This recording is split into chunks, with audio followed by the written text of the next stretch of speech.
We truly believe it takes a year for a soul to move on. You grieve every time there's an occasion, because the person's not there. So grieving never really goes, because every time there's oh God, I did this amazing thing, I got this promotion, you would have called this person, but they're not there. You guys have to know where you come from. You're not going to be disconnected from that at all. Tomorrow is not promised to anyone. So things can happen like this. Don't Be Caught Dead, the show bringing stories of death back to life. Here's your host, Catherine Ashton. Today I'm speaking with Nyana Tanzer, my nephew's wife. I first met Nyana 17 years ago on Easter Sunday at Heidi Museum of Modern Art. Since then, Nyana has become an integral part of our family. I have had the pleasure of meeting her mum, Kamla, and her father, Vasu, when they travelled to Australia about 7 years ago. I have very fond memories of her father's lamb biryani that he cooked for us. Nyana was born in Mauritius. Her full name is Savida Nyana Munusami Tanzer. She was raised Tamil and speaks Creole French. I'm really looking forward to having Nyana on the show and just having a chat in a more formal way. So welcome to the show, Nyana. Thank you. We've been really looking forward to this, so finally. I know, it's so good. So can you tell us a little bit about yourself, Nyana? So my name is Nyana, and Catherine, here's my aunt by marriage. And I have two kids, two little ones. I was born in Mauritius and moved here, about probably 18 years ago, roughly. And I currently work in early childhood and in the education department, which is really good and something I really enjoy. And we live in Canberra, which is, again, quite cold some days, but it's lovely here. And yeah, so that's a little bit about me at the moment. So did you originally come to Canberra, or where did you come over to when you came over to 17 years ago? When I first came to Australia, I was in Melbourne, and I've got a cousin there, so I went straight there. I came to study, and I haven't left. So, and what were you studying? So I came to do a Bachelor of Arts in Languages and a bit of business management. So I did that for a little bit, which touch and go, I'll go back to it. But at the moment, it's really helping me with my languages, especially with education, and especially teaching my kids a little bit about the different, the English and the French part of languages that I've learned myself. What languages do you know and what do you speak at home? So we speak mainly like English, with the kids, and a little bit of French, a tiny little bit of French, and a little bit of Tamil, but not so much, not very well. And so these are the three languages I can, fluent English, French, but Tamil manageable a little bit. And what about home in Mauritius? You still have family at home? Yeah. So we still have, my mum is there. I've got my elder sister's there. I've got a sister in Perth, but with them we speak Creole, which is quite of a French slang. So some words are very French, but it's just like an African sort of influence of Creole that we speak. So back home, Mauritius, will be mostly Creole. Everyone will speak all French, but we a bilingual sort of country. So English and French are the main languages. And Creole, how has that sort of evolved in Mauritius? Obviously, Mauritius is off the coast of Africa. Yes. And then from my experience with you, you've actually have close ties with India as well. Absolutely. So Mauritius is very much like Australia. It's very much of a multicultural country. So you'll find Indians, Africans to work, indentured labourers, merchants, and everything. I'm talking, hundreds of years ago. So everyone brought in their culture and languages. So from that, Creole was mostly the dominant sort of language. So you'll still get people now, when my grandma was still alive, my mom and my grandma will speak Hindi to each other. It's most people still remember a bit of the languages back from Africa or India, things like that. But Creole is how everyone will speak, is just from back then, Creole became the language from everyone moving, immigrants, all coming to Mauritius. So it's it becomes a localized dialect almost. It does. Yeah, That's fascinating. absolutely. Yeah, there might be one word or two will say the same, but I won't understand if they speak Creole to me. I won't understand. It's interesting because that was when we first met you, and you know how much my husband loves Louisiana and around Yeah, that area in New Orleans, yeah, and that was the first thing he said. He's like, Creole, you speak Creole. That's what they yeah. speak in Louisiana. And again, that would probably be a different kind of version of Creole. Yeah. Absolutely. Like I think there'd be one or two words here and there that might be same, but it would just be completely different, like dialect, I'd say. But I guess even food related, like the tomato based sort of food, like the Creole, like spices. Yeah. Again, it's quite similar but different at the same time. Like, Yeah, yeah. so even food is very like funny how like you say Creole, you think of a language, but it's more like it's a culture. It's food. It's how you dress. Like it's all that. And tell me, what is some of the food? Like I mentioned lamb biryani with your dad. That's certainly very much in my mind. What other sort of things? There was those amazing fried things that we snacked on beforehand that your mum made. They were amazing. Yeah. So they look. It's biryani again. It's Indian influence again. There's our Mauritian Yep. take on it. I'm pretty sure we did. It was things like samosas and like spring rolls and like little what we call gâteau piment, which is like chili cakes. Yeah. And I Yeah. remember coming over one time for lunch, and Rod made like what we call, I think, beignet. He called it, I think. Oh, hush But puppies. yes, Polenta balls. Yeah, yeah, yes. And I yeah. was like, looks like what we eat in Mauritius. Like, I remember having that conversation with him, and I was like, yeah, you gotta like soak the split peas, and you put coriander, you put cumin, and he's like, yeah, cumin and things like that. And again, like I said, the Creole sort of influence on food, it can be similar and then different again at the same time. But yeah, so like, I'm pretty sure that was what they made that day. Yes, well, it certainly is a very vivid memory in my mind. Now, your dad is no longer with us. Yeah, so since then, I think when they came over, it was about 10 years ago, actually. I think it was 2013, 2014 they came over. Since then, in 2019, my dad passed away from some health complications, which he had from childhood, actually. And that was actually the first time I ever saw someone who had passed away, a body, like someone who's no longer with us. He passed away just over a month short of his 70th birthday. And yeah, like, you've met him. He's someone who was very, very happy, always up for a joke and, loved food. We all share that passion and love for food. He had gone to India to undergo surgery, but unfortunately, he didn't get to do the surgery that time. There wasn't enough time. His health declined fairly quickly, and he passed away in India. And like I said, that for me, I was already in Australia when my grandma passed away and some of my aunties passed away. And, it's hard to travel all the time and you can't get there in time sometimes. But when my dad was unwell and he had gone to India, my mum was there with him. And when they saw his health was declining fairly quickly, my sister flew over as well, my sister who lives in Mauritius. So at the time, her kids were quite young as well. So I'm like, you know what? And my youngest, at the time I had one, I needed my first one. And I'm like, look, I will fly over and help, with the kids while you're over in India. And that's it. So, like, so happens, I was in Mauritius when it all happened. And my sister, who's in Perth, unfortunately, she didn't have the time to get there, like, in time, like, flying there. So, yeah, so like, my dad passed away. So it's 5 years now. He's been gone. And, it's, you still think of the person, like, at the time, I hated when people were telling me he's in a better place, like, he's not suffering. And I'm like, but I'd rather he was here still, like.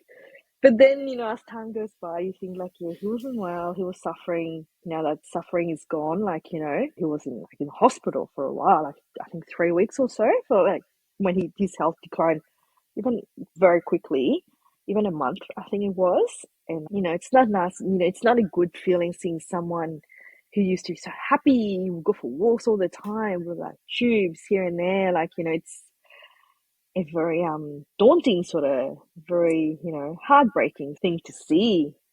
especially when you've known the person. That is so true. And were you Mm. seeing this via FaceTime with your mum? Is that how, because you were in Mauritius? Yeah, yeah. So, well, it started when I was still in Australia here.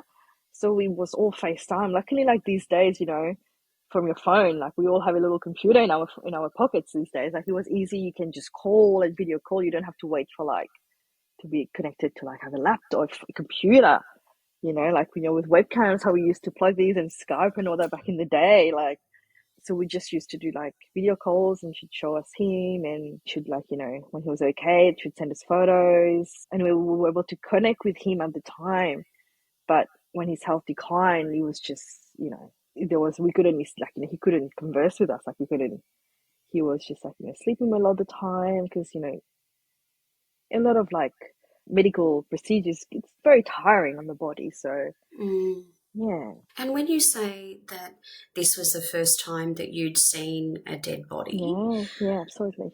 so what was that experience like? Was that also virtually, or did you actually have an opportunity to do that in person?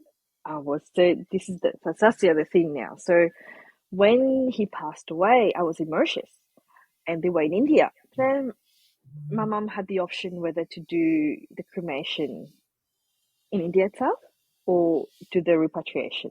And she's like, no, we're gonna repatriate no matter what, we'll bring him back to his house before we farewell him. So now bearing like I was there, it was just me, the kids, and my brother-in-law was there and I had an auntie there and all that, but you know, when someone passes away, you've got all these things like, okay, where do we start? And he passed away in the evening. So I think it was 7 o'clock, 7:30, the time in Mauritius that evening. And straight away, here I am calling airlines. I'll be like, okay, this has just happened. What's our next step? What do you need from us to repatriate the body over to Mauritius? Now, India and Mauritius is about 7 hours, the flight. And they were giving me all this information. Okay, we need this form, we need this paperwork, we need the body, like, they have to do, I think it's embalming, it's called. Yeah, You have to yep. do you have to do all that so the body lasts the flight. And then it's all about timing. So like, okay, when will the flight land and when will we start the funeral process and all that? So that was the thing, like, so for me, when that happened back then, like the body was still in India, you don't have a concept yet that someone's passed away because you're like, so, okay, we got to get this done. Like we got to get, now it's look, embalming and all paperwork. It takes, it doesn't get done like this. It takes Mm, time.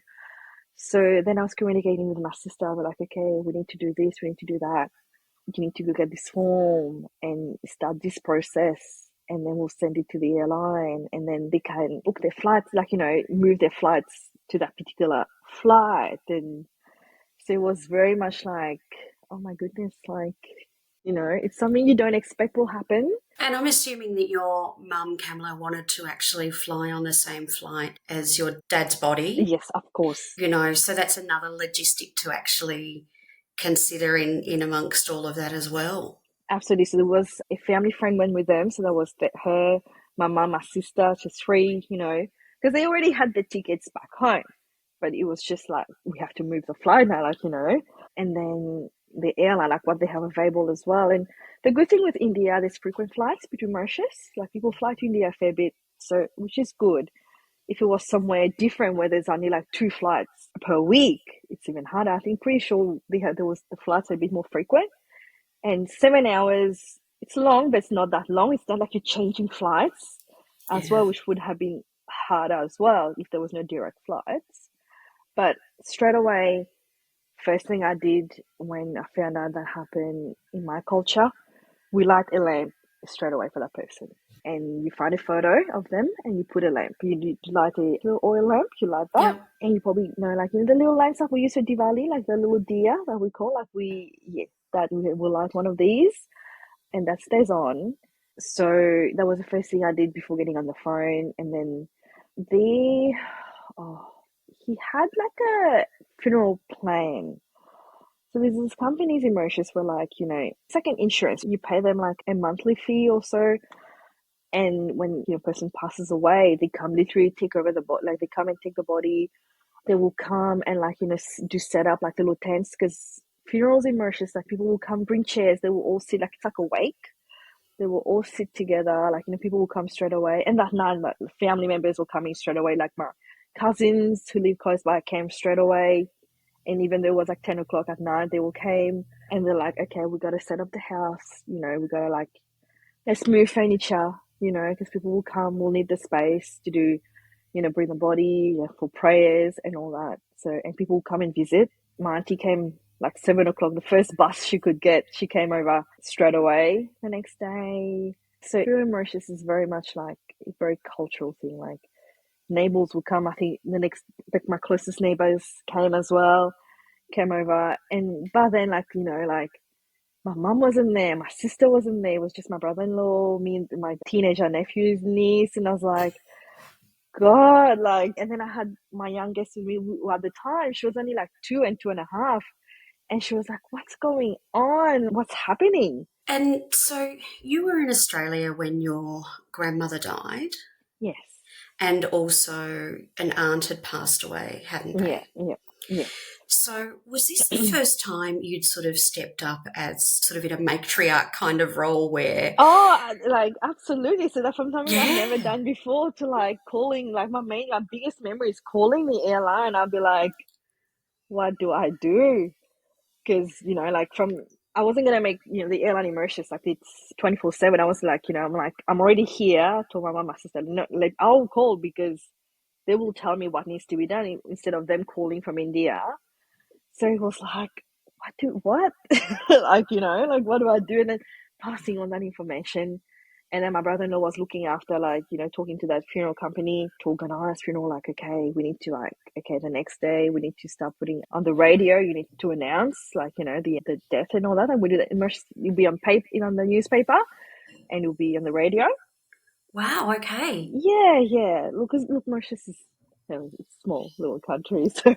What's the population of Mauritius? And now it's, oh goodness, I would say less than 2 million. Yeah, right. Isn't that amazing that, like, I've heard certainly, when Barry died, my father, grandpa, like we put it in the local newspaper, but you also actually did it on the radio as well. Yeah, they do on the radio. Yep. So yeah, you'll be online, on the radio, and like, like you'll be twice a day to do it. So there's a morning one and there's an evening one to do. And a lot of like elderly people rely on that because, look, not everyone in Mauritius, like my parents are the generation who've gone to school and learned how to read, how to write. But like my generation, like my grandma, they didn't go to school, and if they did, they probably went for like first grade or second grade, like, So a lot of elderly people don't know how to read and write, so they rely on radio. Of course. For all the news and knowing like, oh, so I know this person who's passed away. And the thing in Mauritius, right, people don't move around. Like my dad was like, where he is, like, we've had that land, God, like, my parents' house, like it just gets passed on to like generations, like that block of land, probably 100 years, 150 years, like, this been like in that, like the family, and that's for everyone really. Yeah. It's very rare people move around. Even when you get married, like my mom got married and came to, this house. They were married at the time, they were married 41, 42 years when my dad passed away. So she knows all the neighbours as well. Like, like you've been there for 40 years, so she knows everyone. Yeah. You were the first generation to really, you and Neelam were the first ones to really move out of Mauritius. Yeah, absolutely. Oh my goodness. Okay. Yeah, absolutely. And my generation now, my school friends, probably half of them aren't in Mauritius anymore. Like, a lot of my friends are all overseas. So like, it's funny how like generations, how they are. Like, my grandparents didn't know how to read or write. And then my parents went to school, got to do like, finish high school and things like that. And then my generation, we went to uni and then move, like we were to like move countries. And such change in really probably a 50-year period, isn't it? Yeah. Phenomenal.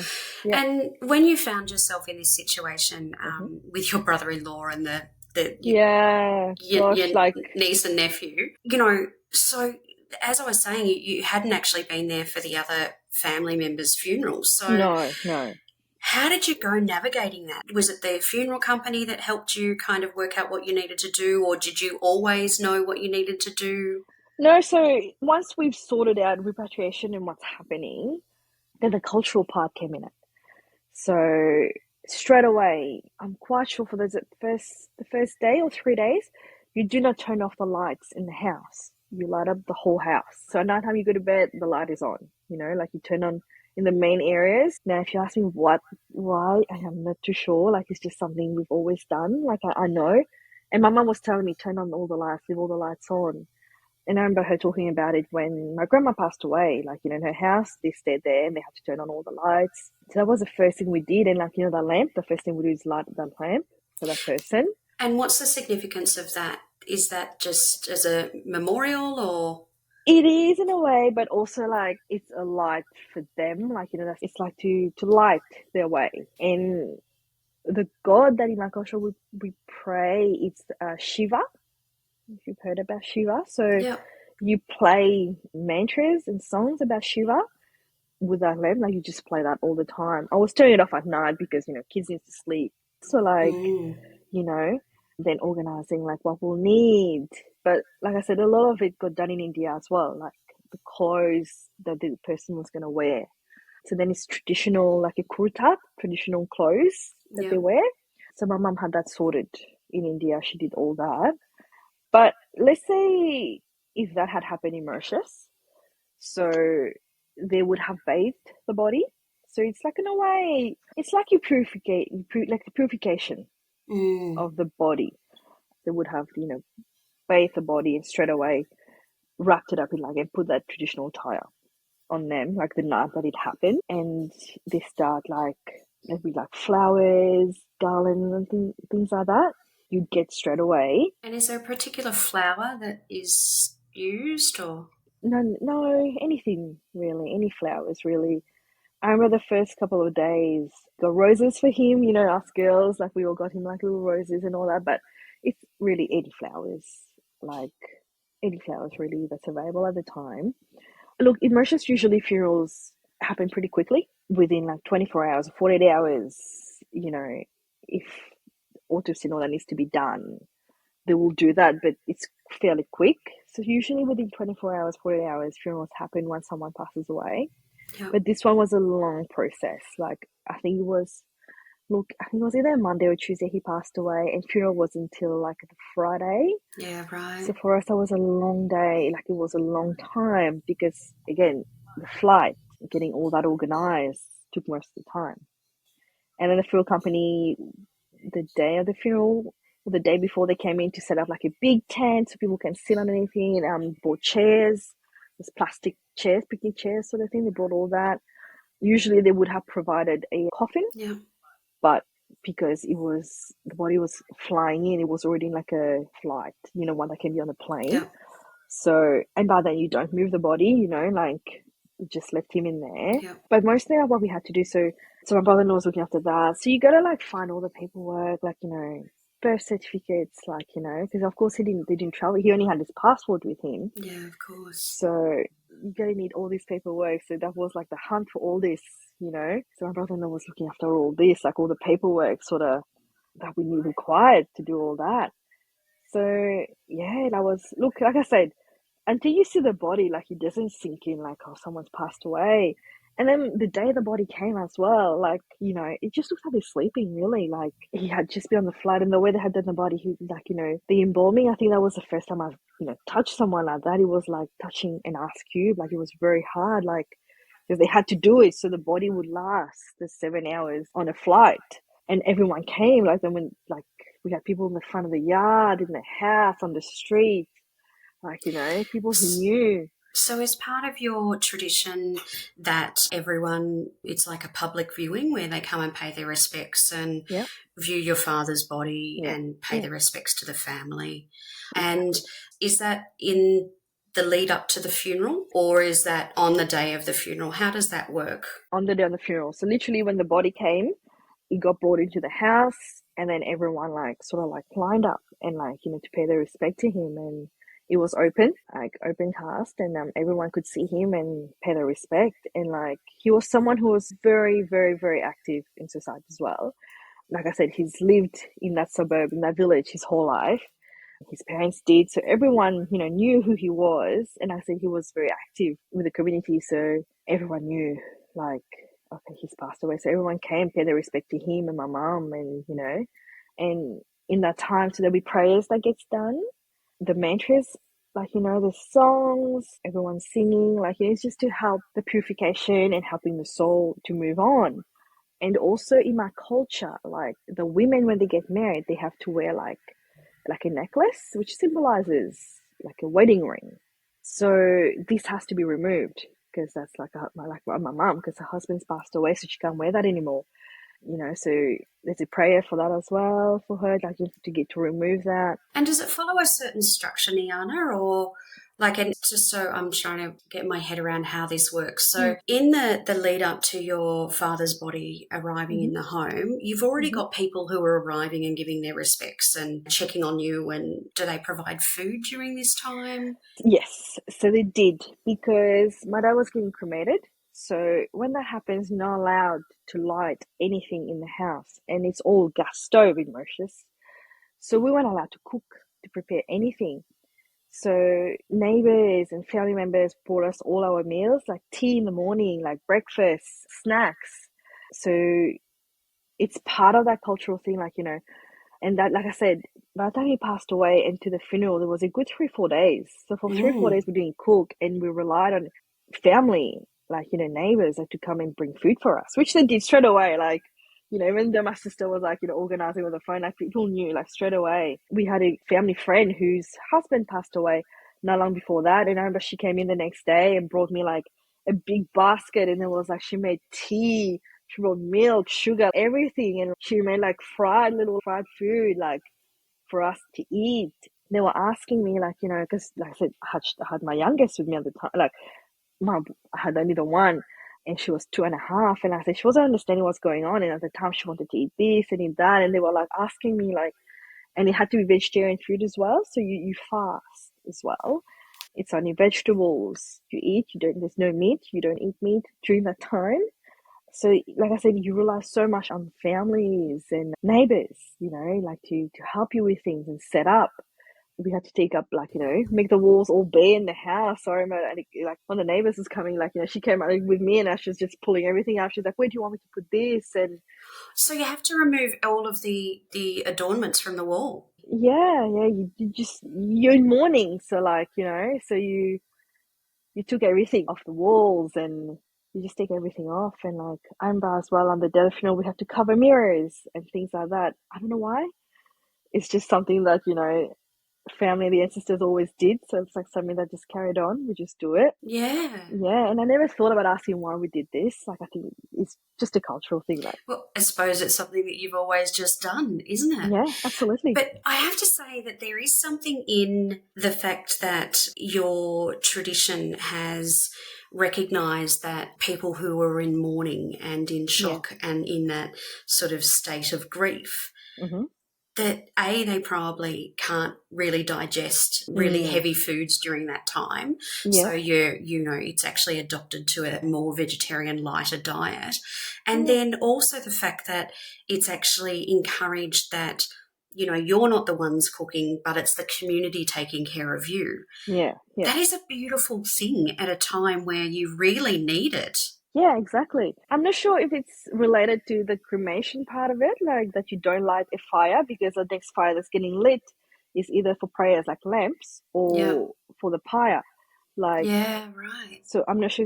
I think it's something to do with that in relation as well. So, well, my logistical brain, Nyana, thinks it's very practical. I think it's, from a caring and a community perspective, I think it's amazing. And I feel like even if, like, you are allowed to light a fire, like, to cook meals and all that, someone would have come to cook the meals for you in the house, even in the house, if they're not bringing it. A neighbor would have come and, like, just start cooking, like, like, okay, eat this, don't you worry about that, like, the family, like, something like that would have happened, so, but the fact that there's no fire, like, in mourning in that house, you don't light a fire, like, you start make your walls bare. But it was just, we did that just in the lounge room where the body would be. at the Yeah. time of the funeral and prayers and all that. So a priest will be there, like on the day of the funeral, and do all the prayers. So there is Yeah. sort of like a someone leading the service, I suppose. Like when I think Yes. of, funerals in Australia, I've only had one funeral where it's been in the home, and that was my grandfather. But normally it's been in a church or a Yep. funeral Yep. home, and Yep. there's someone that leads, like a celebrant or a priest that leads the service. Is that the sort of Yep. same thing that happens, or? So it'll be in the house. People do it Yep. in their house, in their own Yep. house, and there'll be a priest that will come, like in our culture, it's called a swami, Mm. who will come, who specializes in like funerals, because there's different kinds of prayers, like from a wedding, it's a different prayer compared to like a funeral. It's completely different. So you're praying for the soul. There's this word that's called moksha. I don't know if you've heard of that word. Yeah, I have. Moksha is about, it's like liberation. So like release of the cycle of birth. So like, because we believe, like in Hinduism, we believe like my Tamil like culture, Tamil. So you rebirth every time, like until you attain moksha. So like we don't, that you've liberated your soul, like, you release the cycle of rebirth basically. So a lot of these prayers, and Shiva, the god of Shiva, like he looks after souls. That's why you pray him a lot during that time someone's passing, because you pray to Shiva to take care of that soul, and to help. If that soul hasn't attained moksha, we pray that a lot during that time. And that goes for a good year. So after the funeral, I'm pretty sure 2-3 days after, like you do like a big prayer. I remember we had all the meals that my dad loved, everything he loved. It's like an offering, you have that there. They do what we call pindam. That's the Tamil word for it, which is a rice ball offering. So like they make rice balls, because it's like it represents like you're feeding the soul with like rice balls, and like to help them to move on their journey. And I remember one of the prayer at that prayer, the priest is asking the name of like, my dad's parents and grandparents, because like, that offering goes to them as well, because they were the ancestors. He wouldn't be here if not for them. So you offering, for them Yeah. as well. So these rituals in my culture is basically a lot to do with like cleansing the soul, because they've left, technically, like they've left the physical world now, you know. So you help for their reincarnation. You help with like where they're gonna be rebirth, and it's a lot to do with karma as well. Believe a lot of that, like we believe if you want a good person, you're not gonna have a good rebirth, sort of thing. Like if you've done good deeds, your next birth will be like better than this life, the previous life that they had. So you kind of like you pray for the gods to make it easy for them to move on. And like I said, there's like monthly prayers that happen, it's like offerings, and I like every month on a certain lunar calendar, we look. My mom and sister used to go to the temple and make a prayer, and during that time, like it's believed every offering you do is for the god, but also for the soul. Like they're gonna have food to eat, they're gonna have water to drink, like during that time until like it's 1 year, and you do this big prayer. And I remember I was pregnant at the time, and I remember like it was on video call, and I was having the biggest craving for chips at the time, and I'm like, oh my goodness. And during my pregnancy, how sick I get.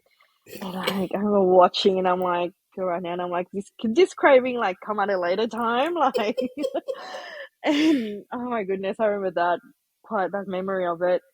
But we truly believe it takes a year for a soul to move on. So think of it like a bridge, one end to the other. So when they Yeah. start on this side, they remember everything of their life. They remember who they used to be, everything, their family and all that. And as they move on to that bridge towards the other end of it, they're letting go and forgetting their past life. And I remember, like, I don't know, people will probably think of me like, I'm crazy or something, but like, I remember dreaming of my dad a lot during that time. Like, a lot, that 1 year after he passed away. Like, a lot of, like, dreams, a lot of things. And I said I was pregnant at the time, and I was so sick. And at that time, my husband had to go away, Ben had to go away for work. And I suffer, for both my pregnancies, I suffered really badly of hyperemesis. And I was still caring at the time for like my daughter who was 3 at the time, and her not understanding that, mommy's sickness, duress and all that. And I remember thinking of my dad so much during that time. And it's funny, like, I don't know, like it was in my head and I feel better, like, and I dream of him saying like, yeah, you're all good, and things like that. Like a lot of different, dreams for me during that 1 year. And again, like when it was almost 1 year, I had a dream, and I will always remember this dream of him telling me, and he was in that attire that he wore at the funeral attire, and he was saying goodbye, like, hey, and he was packing a suitcase. He's like, yeah, I'm going away now, and it's funny, like, if I dream of him now, like, my dream sequence of him, I've always dreamt of him as this like 45-year-old young guy, like I wouldn't see his face as clearly now anymore, but I remember the 1 year, like it was like having a face-to-face conversation with him. But Wow.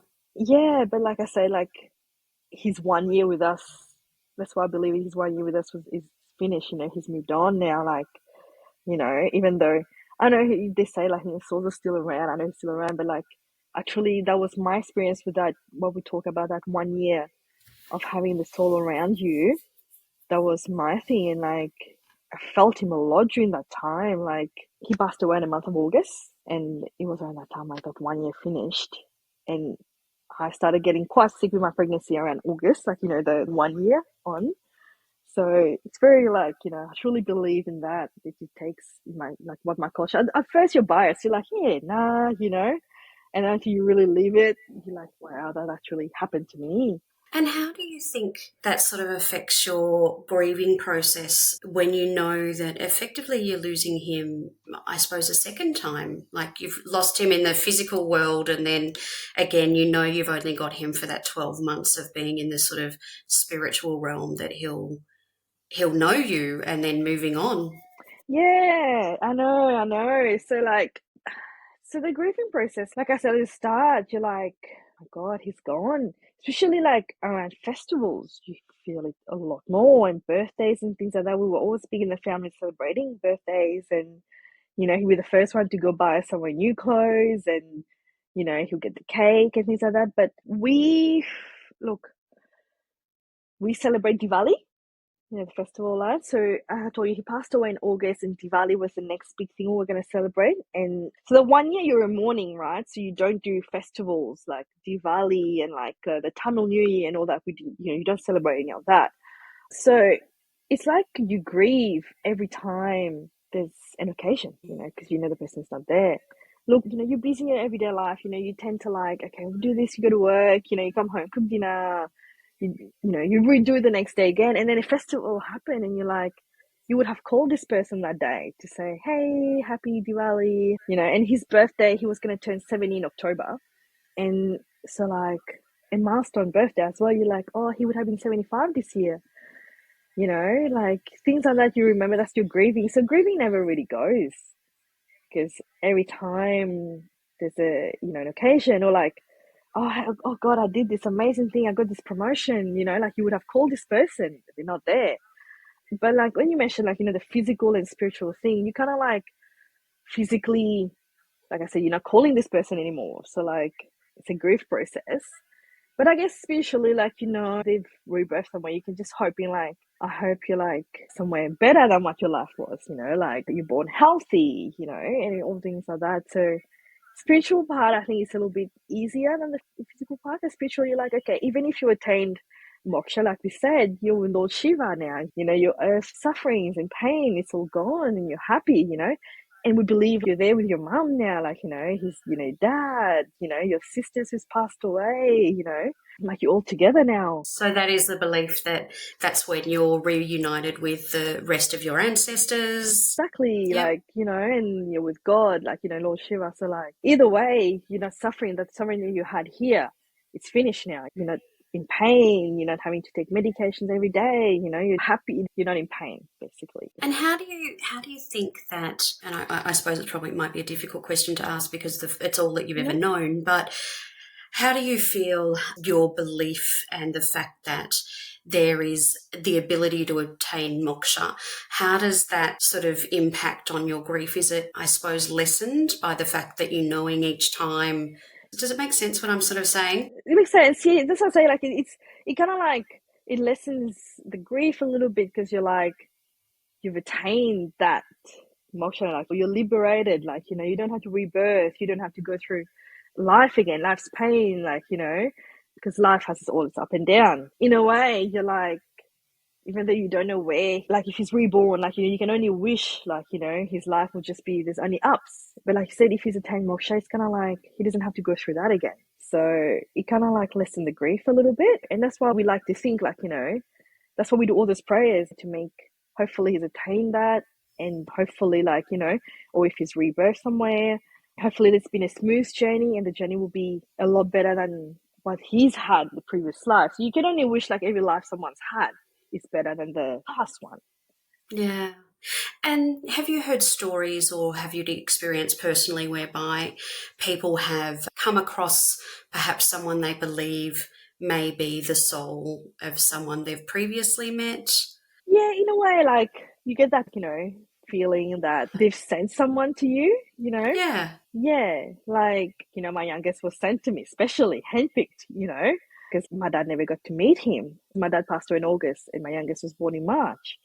So I'm like, oh yeah, you got to meet him first before, you guys got to meet each other first before, like, I got to meet him. You just like think of little things like that, and you're like, your special little boy, because like your granddad handpicked you to send us here, and it is a connection, really. Like you have, not that I have different connection with my kids. Like it's just like just knowing that he didn't get to meet a grandfather, a grandparent, but I like to think like my dad got to see him first and know first, like he's being sent to me. And you mentioned that it was based on the lunar cycles that you do certain things as well. Can you Yeah, talk me through a yeah, little bit about how the lunar cycle connects in with your belief system?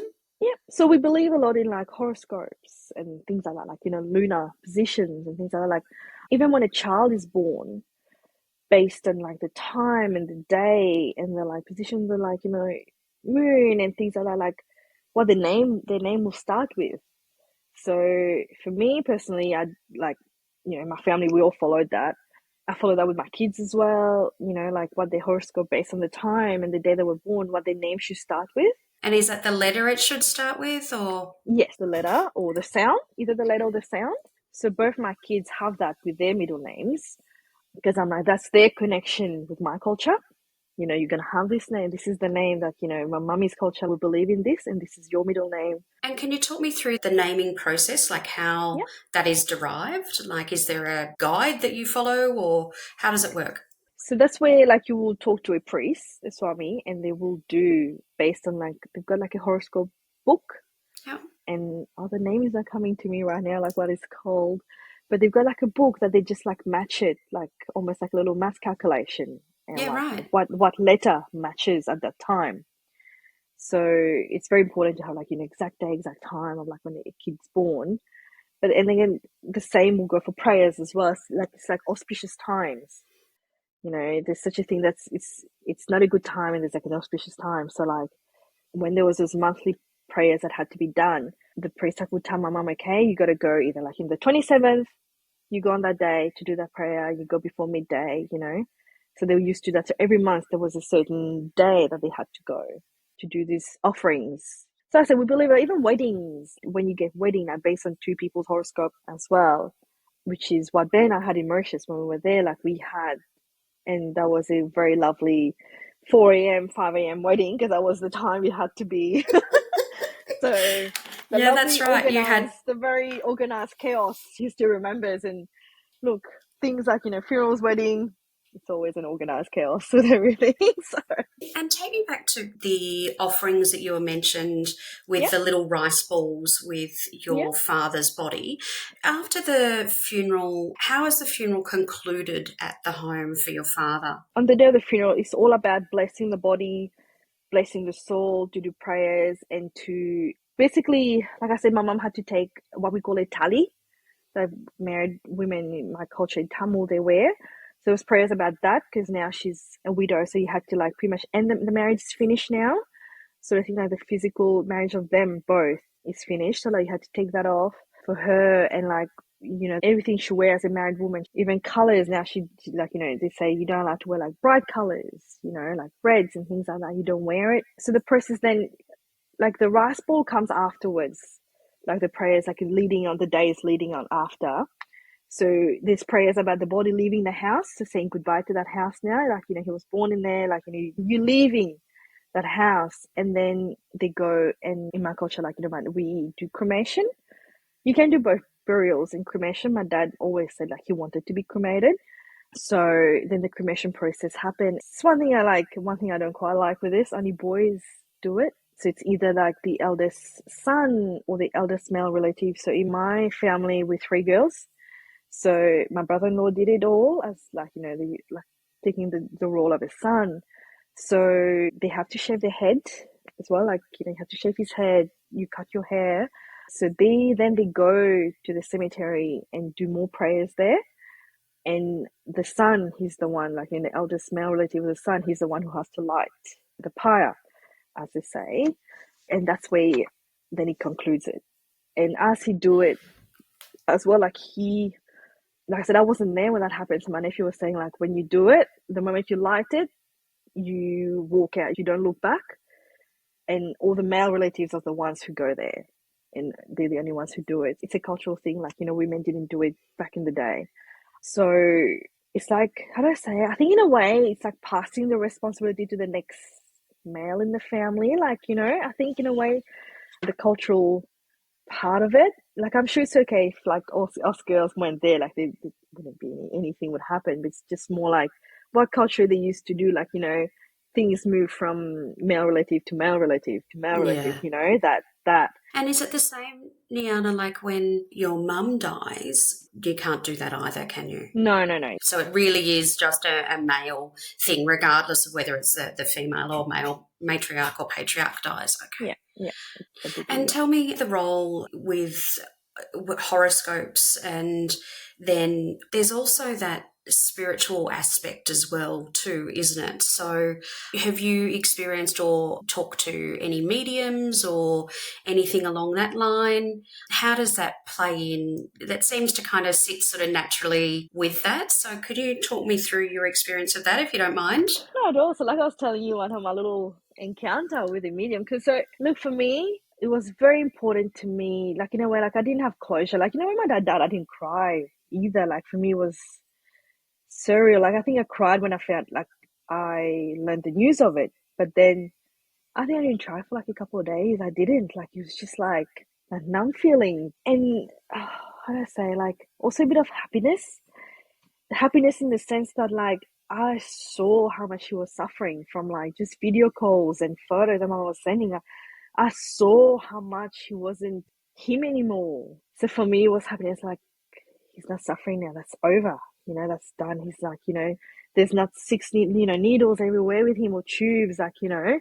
So I, when I was about 5 or 6 weeks pregnant, I was like, I want to just to see. It was more curiosity, two, a bit of closure, like to see what she had to say. And I wanted to get it done before that 1 year was over, you know? So this was your second pregnancy. So your father had already died. So it was before his 1 year anniversary. The 1 year that, yes. And it's funny, like, first thing she said to me, her name is Robin, and she is, look, I'm someone who, first impression, I get connected with someone very, like, straight away. And I, like, just talk back a little bit about it, how I met Robin from Divine Connections. She's an amazing lady. Like, I talk to her, like, to this day, we message each other. Like, she just popped up on my Instagram, and I was like, you know how algorithm works? And I'm like, why? And I always think back, and I'm like, it was my dad sending her to me. And, like, I just saw her face. And you know, someone, you just see someone's face, and straight away you feel comfortable. You feel like you can talk to them about everything and anything, really. So Yeah. I had that with her. And I always joke with her. I'm like, we must have been related in our past life. I always joke with her, like, you know, the way how I feel, like things she said. And straight away with her, she's like, I see a baby. And like, did someone just had a baby or anything? And I'm like, well, I'm 5 weeks pregnant or 6 weeks pregnant I was at the time. She's like, I can see a little boy running around. And at the time when she said that to me, I thought she meant my nephew, who as well didn't get to meet my dad. My sister's in Perth, her son. I thought of him straight away. I'm like, oh, it must be him she's talking about. But little did I know, like, she was saying I was going to have a boy and running around. And if you know my son now, he's, It's very yes. appropriately describing him, yes. He's a very little boy, She's like, I see a girl, it's your daughter, it must be your daughter. I see little butterflies. He's putting like butterflies all around her. And if you know my daughter now, like even back then, like she's a very determined little girl, but can be like, loves animals. And like, we went on a walk this morning and she was like tip top, like, and it rained really heavily in Canberra last night. So there's snails and worms everywhere. And they woke up so early. I took them for a walk at like 6 o'clock, 6:30, and she was tiptoeing like on like the path because she's like, I don't want to step on Oh, anything. they're so I don't want cute. to step on snails or worms. And she will hold a worm in her hand while I'm like squirming, like. But he did that, like, straight away. The image he was projecting to her was like, she's that kind of person, that little girl. Like, she can be up in the air sometimes, but like, it was very much her personality. So things she was saying to me, honestly, like, she doesn't know me, this person, Robin doesn't know me. The thing she was saying was like, I told her all that beforehand and she was just seeing it. So for her, I had to send a photo of him ahead of time. She can only do mediumship reading if someone's passed away more than 6 weeks. And she said, because you want the soul to settle, because, like, just to give the soul the time. Because sometimes when someone passes away, sometimes they're not settled. And she was like, from photos and projection, and she said for her, it's projection of images that he was projecting to her. And like I said, it was quite the closure, like, things she's like, oh, I can hear music and I can see him with his arms around like two elder little lady. And I'm like, it's probably my grandma and his mum, like, because my grandma, my mum's mum was very much like a mum to him as well. They had a good relationship. And also the one that got to me, my dad had a brother who passed away when he was like 8, 9, back in the day. And he's like, I can see a kid around him, like hugging him from the back. And I was like, oh my goodness, it's probably him. And she's like, yeah, there's a little kid that's very shy. And your dad's like, ruffling his hair, like, it's okay, like, and it was like images like this. And that's where, like you said, like the grieving process was a lot easier after saying that, because like he's obviously happy, because if he's hearing, she's like, hearing music, but happy music I can hear.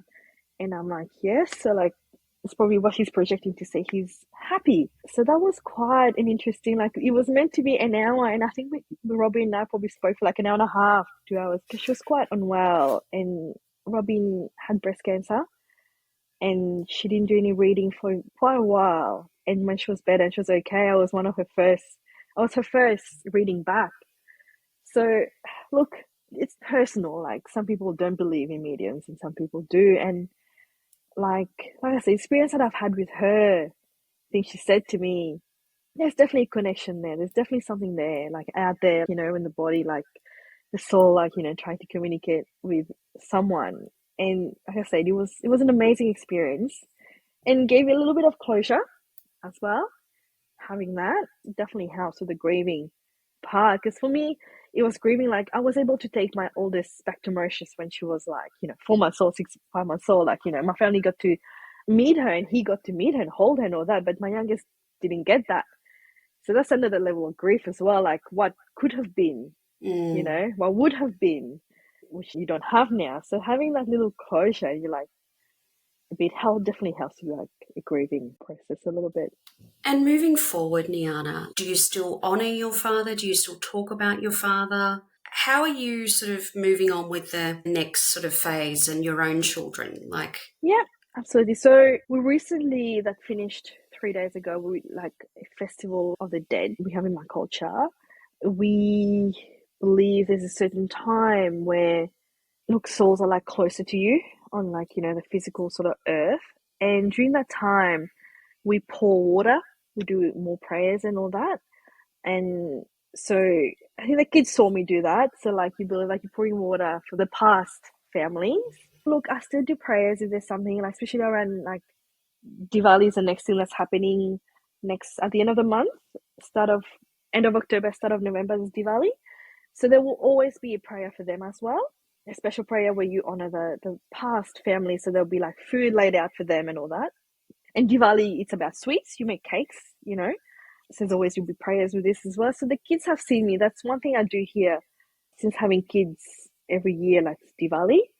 Even when you're in a mourning process, you can do in a way, you just do it among yourself. You don't go, because Diwali is about distributing cakes to your neighbours and families and all that. So you don't do that when you're in mourning process, but you can do it just among yourself as a family in the house. But here in Australia, look, there's not a lot of that cultural thing. I'm sure if I went to my neighbour, I'm like, it's Diwali, here's some cake, he'll take it. But like my group of friends here of similar sort of culture, we do it. So we'll do Diwali probably the week after. So everyone will bring a plate and cake, and that's how we'll do the sharing. So, like I said, occasions and festivals like that, you always remember the past. Families, it's like you always have a chair there for them. You always have like a plate of food there for them. You do like there's always an offering. And so can you just talk me through, you were saying that you were pouring the water, so it's a 3-day death festival? No, it's longer than that. Oh gosh, I think it goes for about 2 weeks. Yeah, right. But there's certain days you pour the water. And I always rely on my sister, the one who's precious, to tell me, okay, make sure you pour water today for Dad. And, you know, and you pour some water and a little bit of milk as well. And like I say, if it was in Mauritius, we'll be a bit bigger. We'll do more prayers and all that. But here, I'm quite like, you know, I just pour some water. Like, you know, for me, I just use like a potted plant. I'm like, I think of him and I'm like, the water's going to that for that flower. I just pour some water in there in the morning for him. Just a little glass of water. So it's just like you're pouring water for them. That's the offering part. So it's not a shrine that you have set up or anything like that. It's just a process or an action. Exactly, yeah. And does that all link in with the lunar cycle, where it is and where it's dictated? I think it is because, like I said, we didn't do it when it started. We did it towards the end, especially me here.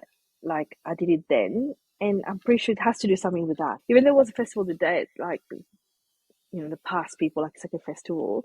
Each day was a different prayer day, sort of thing. Yeah. And the day that I poured the water from that day on, like my sister was like, okay, that day on, like you know, do it before it finishes on the second.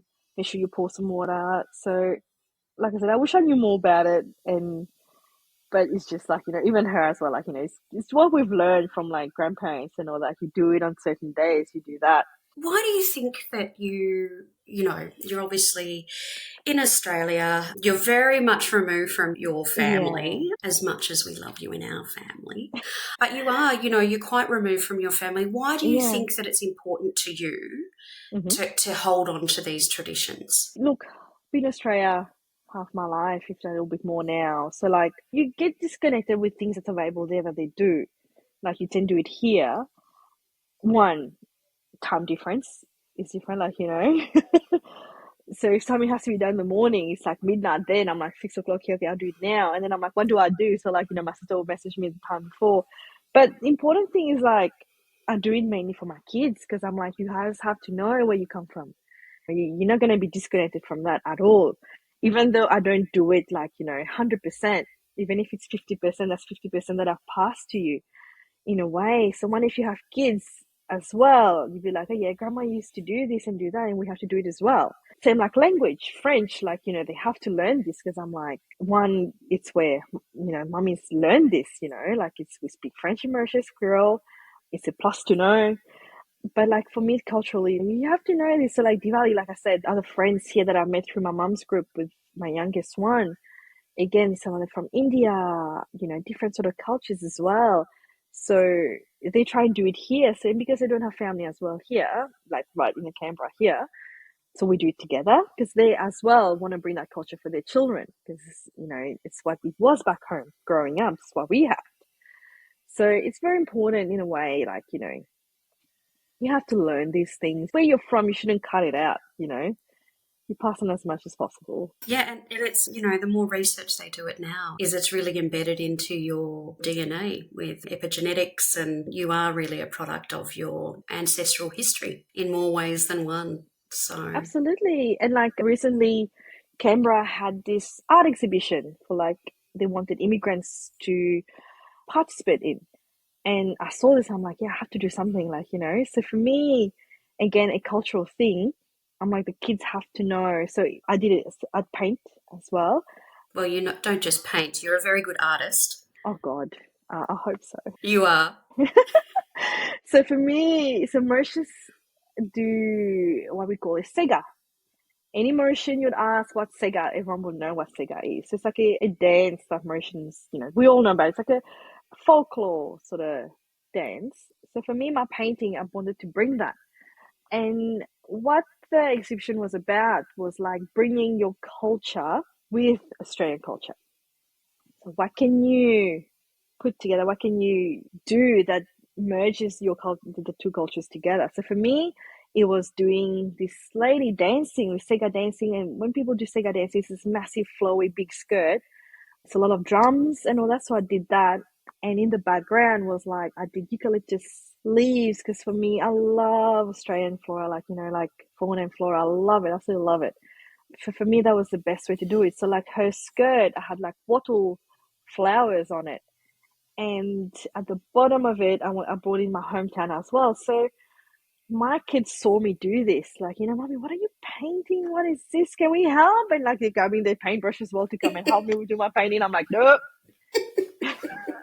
So Thanks, but no they wanted thanks. to help, you know, bless their little hearts, they wanted to help, but it made me talk about it, what that was. And when we went to the opening night, they saw different cultures, like, you know, different from different countries, different things.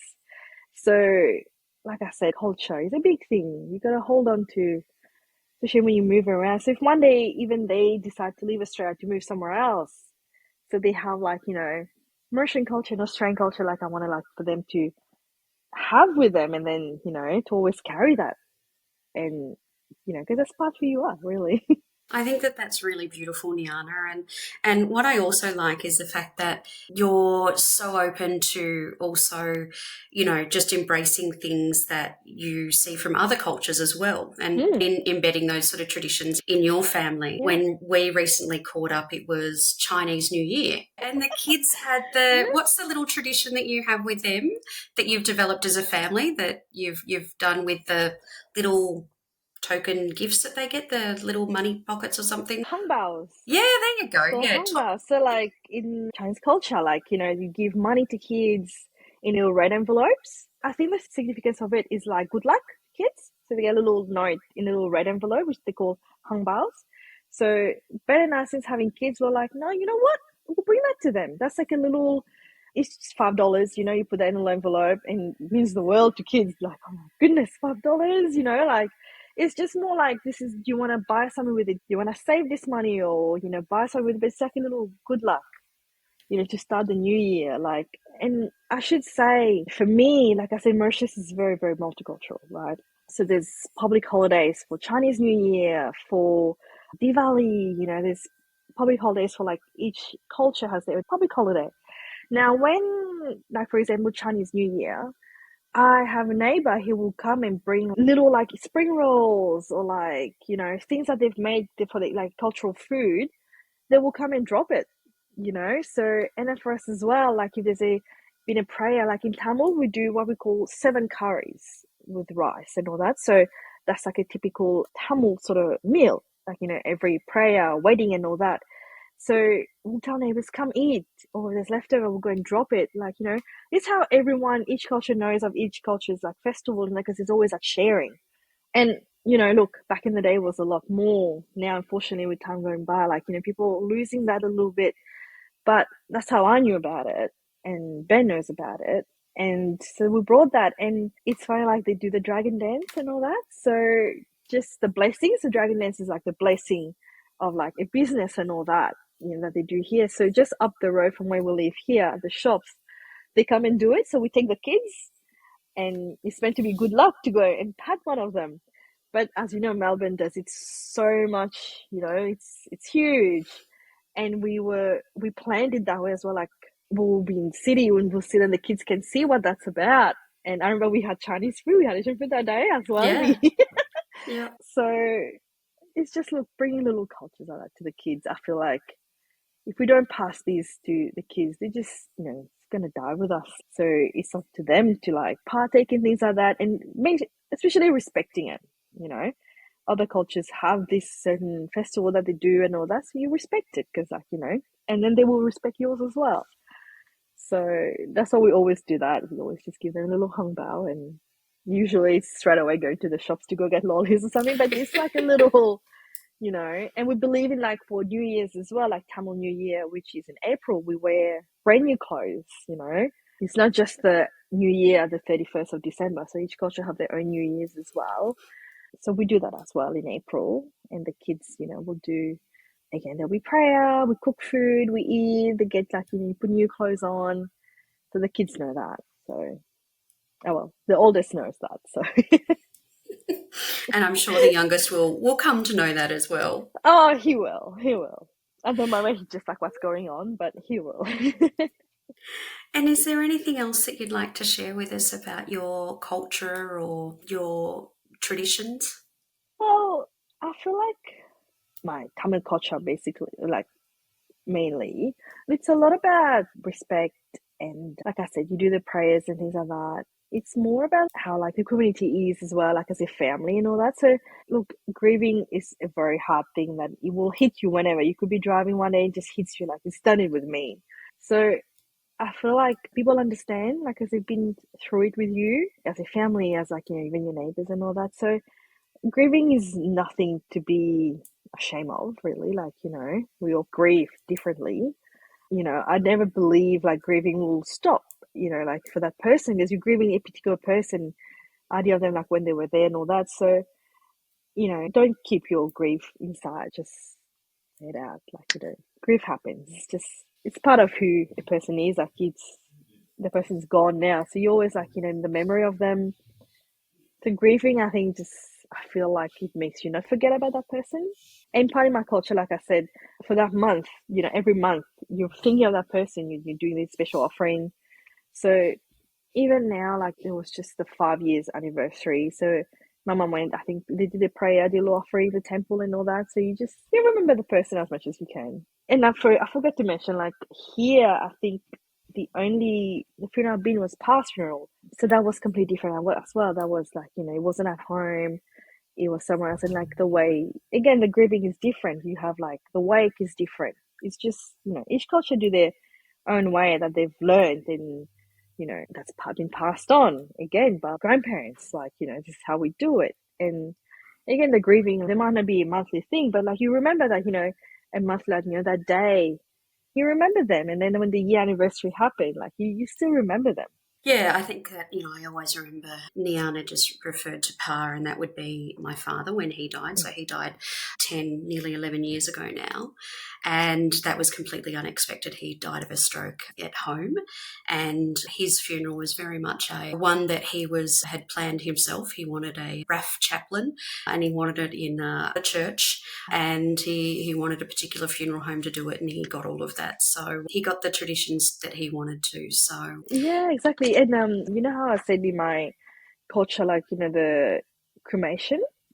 So then the next day you collect the ash, and then you go and like, you release it somewhere where that person wanted. And for my dad, he always said, growing up, there was a river he used to play at, like in an area like with, friends and siblings and all that, like, and he remembered his mum crossing that river to go to work and all that. So he wanted it to release the ash there. So then the next day, the boys did that as well. And my brother-in-law, my nephew, they went and released the ash in that area. So in a way, like, look, my dad got sick, but we were hoping the surgery would go ahead, he'll be okay and all that, but he didn't. And in a way, he did pass away sudden in a way, because it went quite quick the way his health declined. But even though it was unexpected in a way, at least we've had that conversation with him in the past.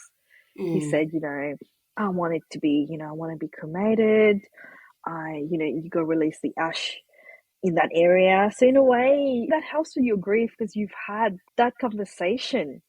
And for me, then, look, before having kids, I never thought about death and things like that. I'm like, But then, like, for me personally, like, I was like, I had this conversation I haven't had with anyone, like, probably with Ben, but then the husband. And then I'm like, in a way, like, do I want to be here or back in Mauritius? It's like your heart is in two places all the times, you know?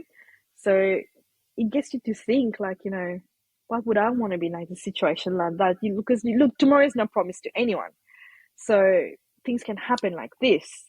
So it kind of like makes you think, like, you know, maybe it's a conversation you need to have a plan. Even if you don't want to talk to someone, maybe write it somewhere, or like, you know, what form of a will or something. Like, it just gets you thinking, you know, when someone passes away, like, you know, how will my situation be?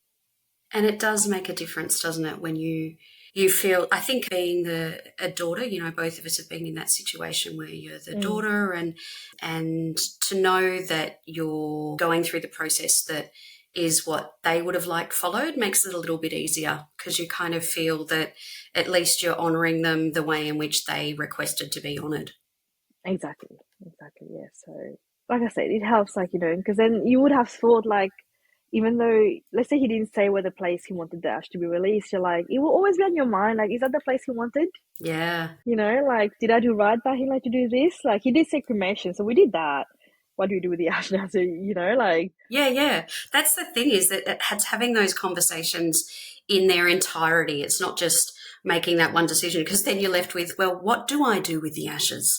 And so it's really fantastic that you had that conversation, you know, and your dad brought it up when he still could. But, you know, Exactly. we've seen in both our parents dying, both of our fathers dying, that Yeah. it was really unexpected in both cases. Yeah. And the importance of those conversations, you know, just to have them and, you know, document it if you can. But the main thing is just start having the conversations. Exactly, yeah. And like, I still remember the day he said it to me. Like, he told it to my sisters, I heard it to me. We went like it was like not so much kayaking. We went up in a boat. One of his friends got a boat, so we went up that river. And Ben was with us as well then. And then he said, like, oh, this is a river. You know, my mum used to cross this. I've had so much fun here. We used to play on the rocks and all that. And one day when I die, make sure, like, you know, like... It's great. I love it, though. I love that. So, they're like, the sort of conversations, you know, I have in my family, Nyana. Like, it's fine. Like, you know, he was showing me things, and like, oh, it's so great here. We used to catch this here. We used to do this. Oh, and then, like, you know, but yeah, make sure when I die, like, you know, it's like, okay, Love you know, it. just tell me about it, like, you know. So he's like, always telling, like, yeah, how much fun he had there, and it's like, okay, at least, like, you know, in a way, the conversation, like, he's had that out there, so That's we'll good. respect that. That is great. Good old Vasu. That's fantastic. Yeah. Well, look, thank you so much for being my guest, Nyana. I'm so glad we finally got to have this chat. Oh, I know, like, it was like, we're not cancelling this because something will happen. Fantastic. No, it's great. It's good to talk about that. Like, look, until you go through it, people don't understand. Yeah. And there's just so much you can tell someone, this will happen, you got to do this, you got to do that. And people will tell you as well, you know, this will happen, that will happen. But until you go through it and you live it. You don't really get it, do you? Exactly. And different family members will go through different grieving process, and you got to respect that as well. So yeah, totally. So right. Yeah, exactly. Thank you so much, Nyana. All right, thank you.